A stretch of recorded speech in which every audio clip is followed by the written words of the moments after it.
I'm a forager, you know. Some might even call me a purist.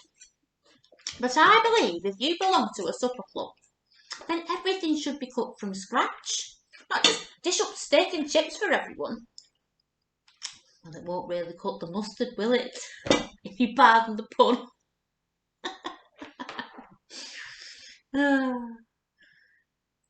Well, in my humble opinion, I think it's only right to go the extra mile.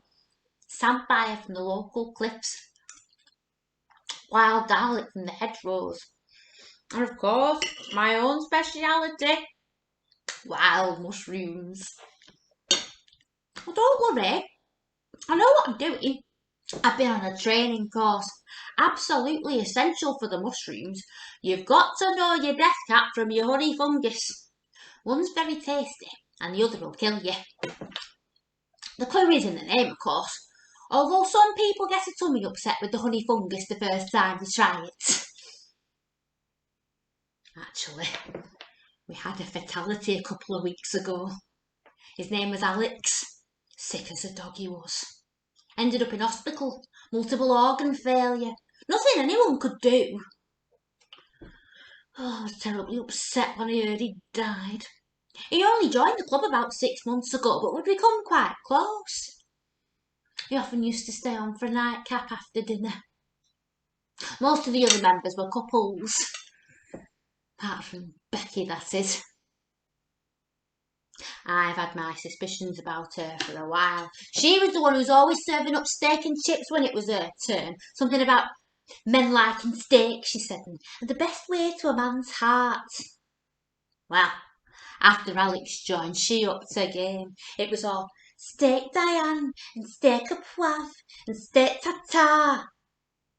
Steak and chips by any other name, if you ask me. It must have cost her a fortune.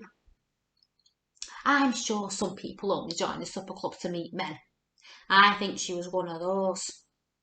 I noticed a change in her shortly after Alex joined. She started wearing more makeup and her necklines got lower. You can't tell me she wasn't interested. Of course, the club's completely ruined now. Nobody's got the appetite for eating out anymore, if you pardon the pun. You're the first in a while. I expect you saw us advertised on the internet before poor old Alex popped his clogs.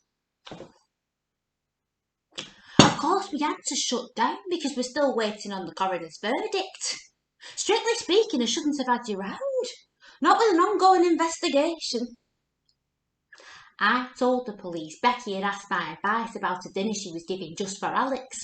I said I'd warned her about the dangers of salmonella poisoning if she was thinking of having steak tartare, but she begged me to tell her where I'd got the wild mushrooms. They were Alex's favourite, although Becky hated them. So I told her exactly where to find them, but of course she's not an expert.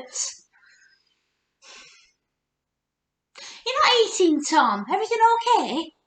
Like some more mushrooms?